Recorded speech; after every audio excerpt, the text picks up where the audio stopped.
Good morning. Welcome back.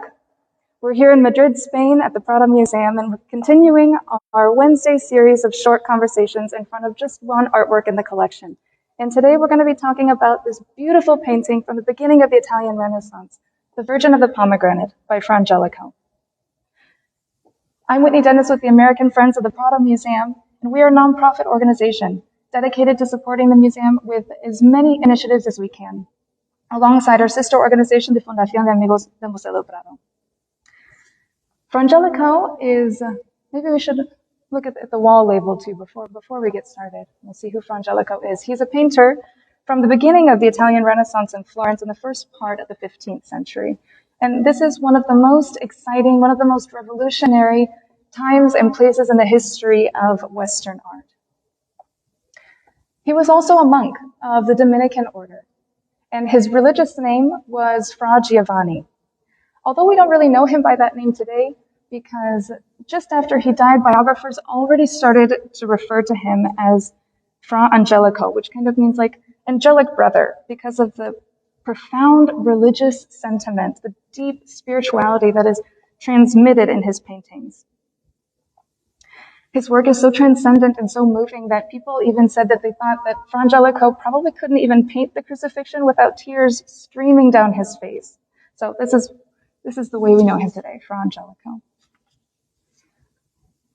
Christian images like this one that don't represent a clear episode of Jesus' life are really invitations for religious contemplation. So let's think for a minute of what one might have contemplated when looking at this painting. And let's think of the pomegranate. The pomegranate that the Virgin Mary is holding and that the baby Jesus is touching is a complex Christian symbol and painting, and its meaning varies on the context in which it appears. When it's associated with the Virgin Mary, it typically refers to her chastity, to her purity, the fact that she was a virgin, so she's a human that's been touched by a divinity. When it's associated with the baby Jesus, when it's associated with Jesus, then it refers to his passion, meaning his suffering, his death, and his resurrection. So those would really be his human qualities. And here it's not really linked just to one of them. They're both connected to this pomegranate. So if you were looking at this painting, you might be contemplating about the duality of humanity and divinity in both of them.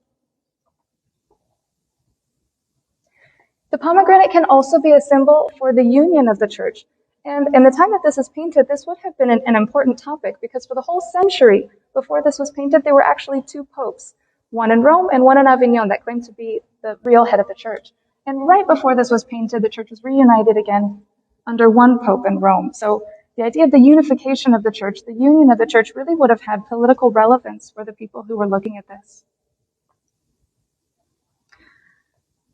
Behind the Virgin, we can also see that there are these two smaller angels that are holding up a beautifully decorated piece of fabric.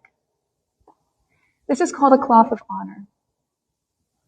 The cloth of honor refers back to the medieval tradition of decorating thrones or other important spaces with expensive fabrics. And in painting, they often appear behind the most important figure.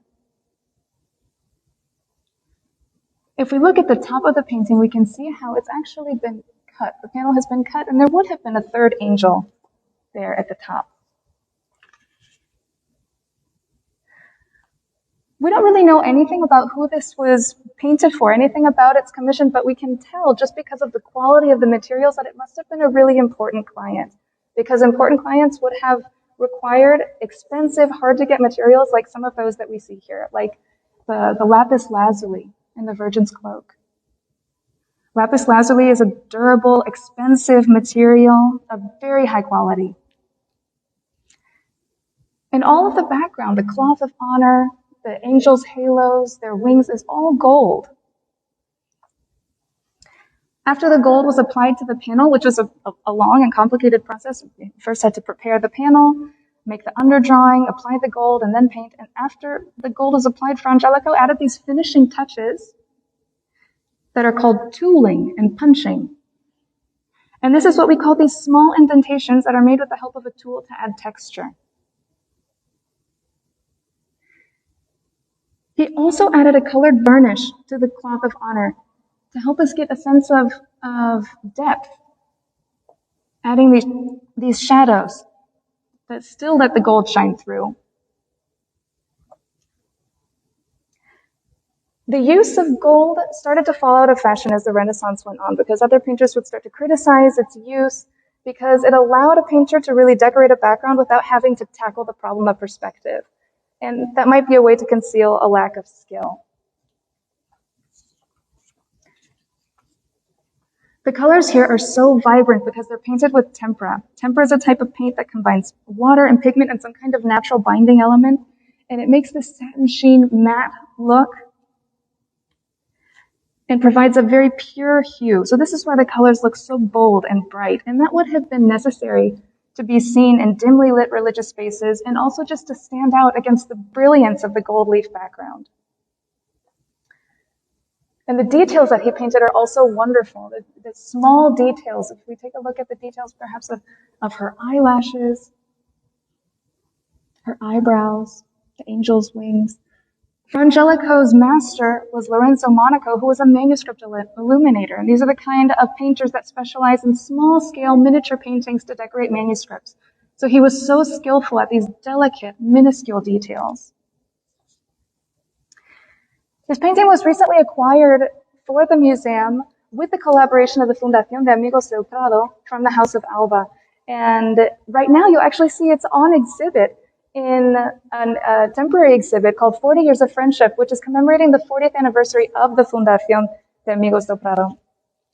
So we're so privileged to have it here, so lucky to have it here. And we invite you to find out more about Fra Angelico, more about the Fundación de Amigos del Prado and the exhibit, and the American Friends of the Prado Museum by looking at our website. Thank you for joining us today, and we'll see you here again next Wednesday.